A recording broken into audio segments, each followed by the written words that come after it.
नए संसद भवन का उद्घाटन हो चुका है। इस संसद भवन में सेंगोल यानी कि राजदंड स्थापित किया जा चुका है। इस अवसर पर प्रधानमंत्री नरेंद्र मोदी ने एक विशेष स्मारक डाक टिकट और 75 रुपए का सिक्का भी जारी किया है। केंद्रीय वित्त मंत्रालय के आर्थिक मामलों के विभाग की ओर से दी गई जानकारी के मुताबिक सिक्के का वजन 34.65 ग्राम से 35.35 ग्राम के बीच होगा, जिसके एक तरफ बीच में अशोक स्तंभ बना होगा और उसके लिए सत्यमेव जयते लिखा होगा। इसके एक ओर देवनागरी लिपि में भारत जबकि दूसरी ओर अंग्रेजी में इंडिया लिखा होगा। इस सिक्के की और क्या खासियत है, यानी ऐसे स्मारक सिक्के की कीमत क्या होती है, इसे कैसे और कितने में खरीदा जा सकता है और सिक्कों से जुड़ी अन्य जानकारियां क्या हैं, जानेंगे इन्हीं सवालों के जवाब अपने आज के इस कार्यक्रम में। नमस्कार, मैं हूं आस्था और आप देख रहे हैं डे टीवी। आज़ादी के अमृत महोत्सव के चलते नए संसद भवन के उद्घाटन के अवसर पर फाइनेंस मिनिस्ट्री ने 75 रुपए का विशेष सिक्का जारी किया है। मंत्रालय के मुताबिक इसके अगले हिस्से में अशोक स्तंभ है, जिसके नीचे सत्यमेव जयते लिखा है, जिसके एक तरफ देवनागरी में भारत और दूसरी तरफ अंग्रेजी में इंडिया लिखा है। सिक्के के दूसरे हिस्से पर संसद परिसर की इमेज बनाई गई है। इस छवि के ऊपरी हिस्से में हिंदी में संसद संकुल और नीचे अंग्रेजी में पार्लियामेंट कॉम्प्लेक्स लिखा हुआ है। संसद की तस्वीर के ठीक नीचे वर्ष 2023 भी लिखा गया है। वित्त मंत्रालय की अधिसूचना के मुताबिक ये 75 रुपए का सिक्का गोलाकार है, जिसका व्यास 44 मिलीमीटर है। 4 धातुओं से बने इस सिक्के में 50% चांदी, 40% तांबा, 5% निकल और 5% जस्ता है। दरअसल किसी भी स्मारक सिक्के पर जितनी सिक्के की वैल्यू लिखी होती है, असल में उससे ज़्यादा इसका खरीद मूल्य यानी कि प्राइस होता है। तो अगर किसी को स्मारक सिक्का चाहिए तो उसे securities of printing and minting corporation of India limited यानी SPMCIL की वेबसाइट पर जाकर खरीदना होता है।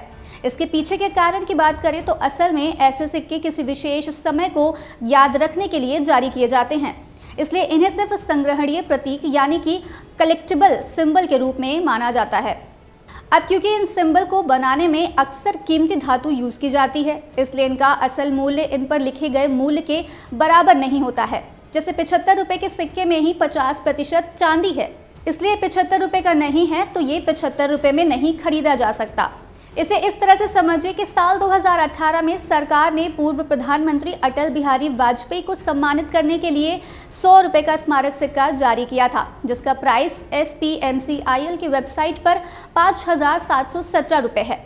ये सिक्का भी 50% चांदी का है, जिसमें अन्य धातुएं भी हैं। भारत द्वारा 1960 के दशक में ही स्मारक सिक्के जारी किए जाते रहे हैं। इनका मूल उद्देश्य महान व्यक्तियों के प्रति श्रद्धांजलि व्यक्त करना, सरकारी योजनाओं के बारे में जागरूकता फैलाना और प्रमुख ऐतिहासिक घटनाओं को स्मृतियों में संजोए रखना आदि है। इस क्रम में अब तक लगभग 150 स्मारक सिक्के जारी किए जा चुके हैं।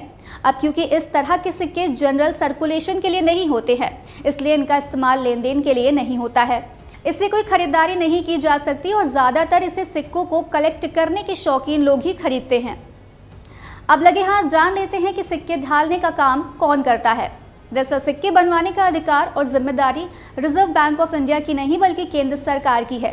सिक्कों को ढालने का अधिकार सरकार को कॉइनेज एक्ट 2011 के तहत मिलता है।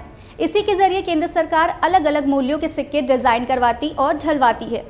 इसी के तहत स्मारक सिक्के भी जारी किए जाते हैं, जिसे केंद्र सरकार अपनी पसंद के अनुसार जारी करती है। सरकार तीसरे पक्ष के अनुरोध पर भी ऐसे सिक्कों का निर्माण करती है।